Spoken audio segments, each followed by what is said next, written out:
Okay, so, hi, hello, welcome back to another Creepypasta Story video. Today, Creepypasta I'm going to be reading is called Choke.exe, but before I get into it, I do want to say a few things. First off, this video is a one take, so if you do hear me stumble, mumble, fumble, and mess up my words, I am sorry about that. I do have something to edit my videos, but I'm still learning on how to edit videos, so give me a second. So give me some time with that. But second thing I do want to say, please consider using code GOONS at GameStubs.gg.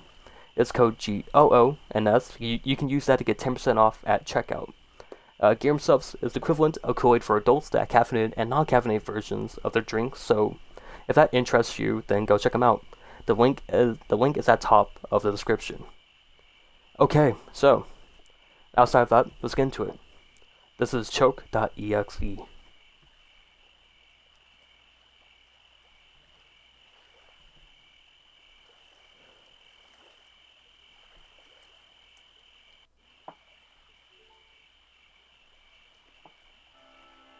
Well, I'm not sure on where to start.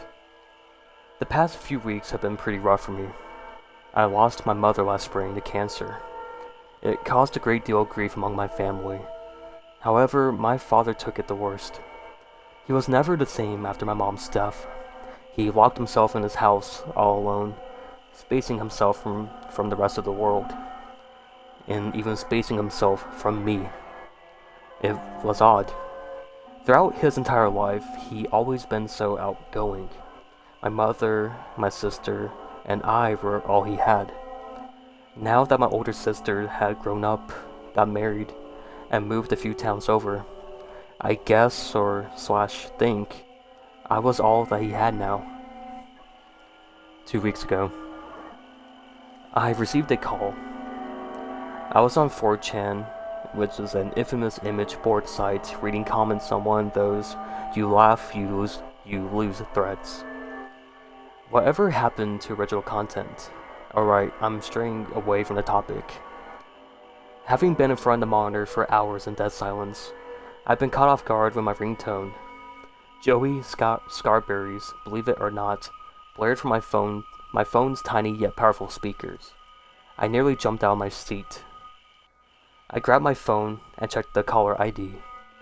It was the local hospital calling to tell me that my father had killed himself.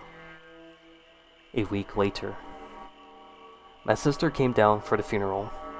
It was nice to see her again after all these years, even if it was under a harsh circumstance. She didn't bring that douchebag of a husband with her either. We shared a few hugs, talked about the deceased for a while, and then she was on her way. His house and all of its contents were given to me. Needless to say, it was a nice step up from my one-bedroom apartment. I decided to go snooping around in my new place the following day, and maybe clean it up a bit. Honestly, I had no clue what I'd find in there, and for all I knew, he lost all sense of modesty. Following the death of my mother, I have expected to see shit smeared all over the walls, along with the wrecked furniture. I was at the front door upon grabbing the doorknob. A feeling of dread overcame my body instantly. I froze up. The idea of being in the same room that my father had hung himself in didn't sit well with me. I shook my head and swallowed my disturbed feelings. I took a deep breath, preparing myself, then closed my eyes and opened the door. The front door led me into a hallway that split into two directions. In front of me was a door leading into the bathroom. To the right of it was the living room. Expecting the worst, I turned the corner. And to my surprise, everything was in pristine condition. I scanned the area, and there were a few couches surrounding an ancient-looking television set. My father had never been all tech-savvy. But what caught my eye, though, was the large fireplace near the seating. I didn't remember this, granted, I'd only been in the house a handful of times, but from my recollection, it hadn't been there before. Now, the fireplace isn't exactly what caught my attention. It was what was mounted above it. It was a large, framed, painted portrait of my mother, surrounded with candles on the fireplace mantel. Something just seemed off. She had a condescending smirk on her face, as if to say, "I know something that you don't." Again came that eerie feeling. I really felt as if I wasn't supposed to be in this house. Being the dumbass I am, I decided to stick around for a while longer, venturing into the kitchen. I snooped around, cupboards were filled with new-looking dish sets, and the fridge was filled with nothing but beer and water. Good old Dad. And a thought crossed my mind. I should check out the master bedroom, the room where he hung himself. I pushed back any unsure feelings I had and started heading towards the back of the house. The door to my father's room was slightly open. There were knots in my stomach growing ever so tight. I slowly pushed it ajar, and the hinges let forth any obnoxiously loud creak. I had no idea why I was being so quiet. I tried hard to convince myself that I was the only person in the house. The butterflies in my stomach refused to go away. The master bedroom was normal. Everything looked clear.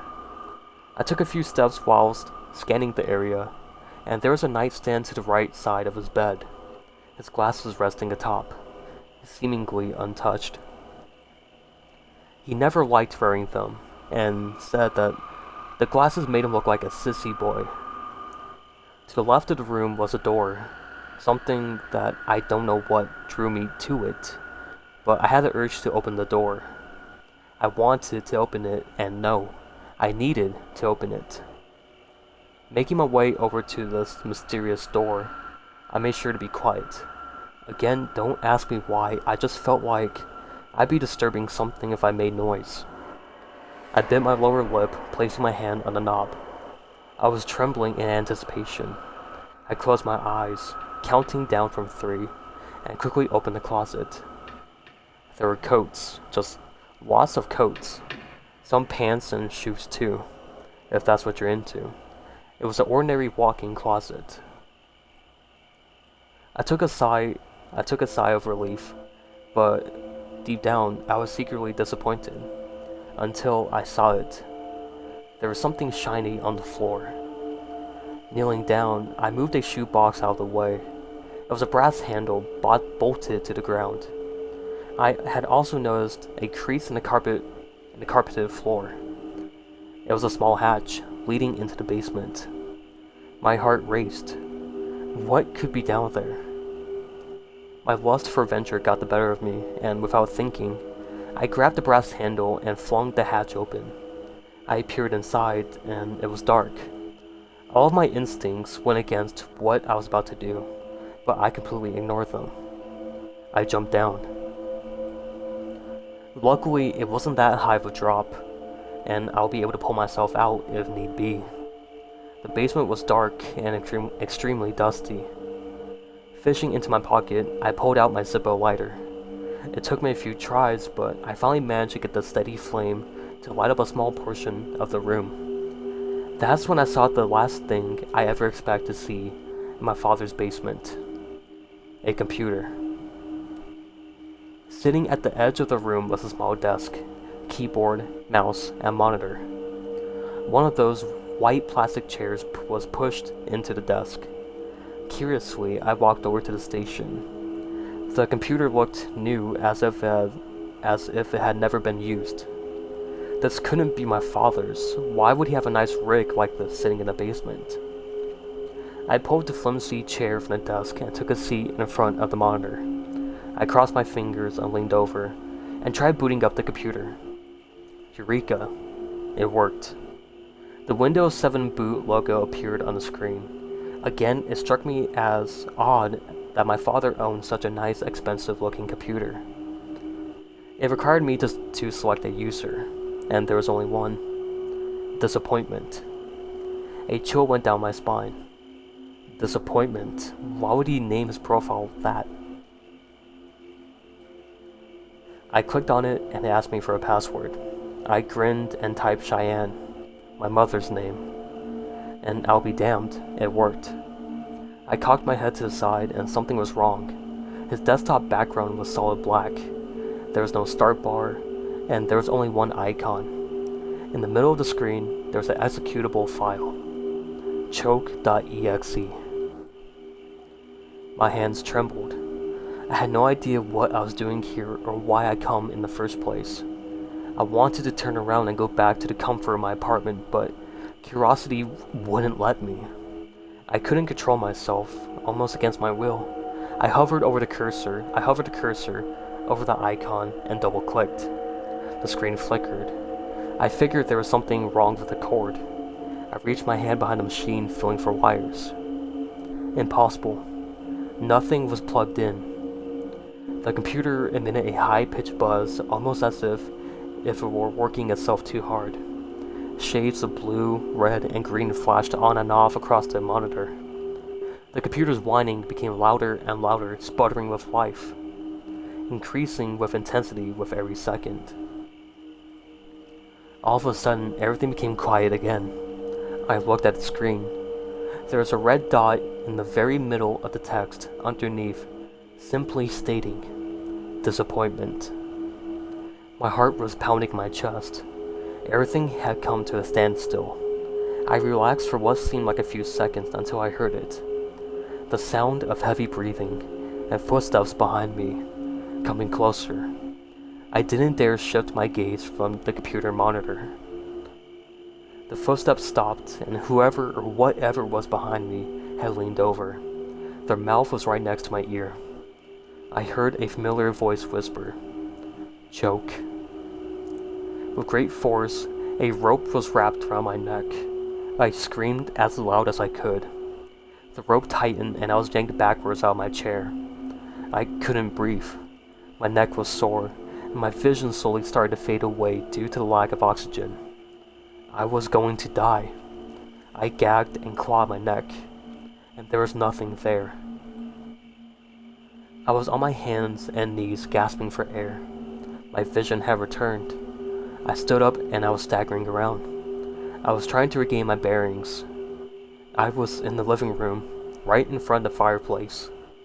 Looking down on me with that condescending smirk was the portrait of my mother. Present day.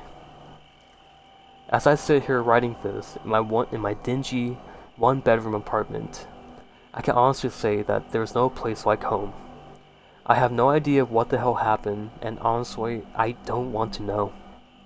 All I'm sure of is that I'm never going to set foot in that house again. So, that was Choke.exe. Hopefully y'all enjoy the creepypasta. I'm not going to keep you guys here any longer. But yeah, if you enjoyed, please leave a like and consider subscribing. It helps out the channel. And if I get to 500 subscribers, I can almost be eligible for getting memberships on YouTube. So, subscribing will help me out, and leaving a like will also help me out.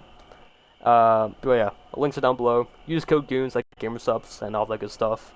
And yeah, so I do want to say thank you guys so much for watching, and I'll see you guys later. Bye everyone.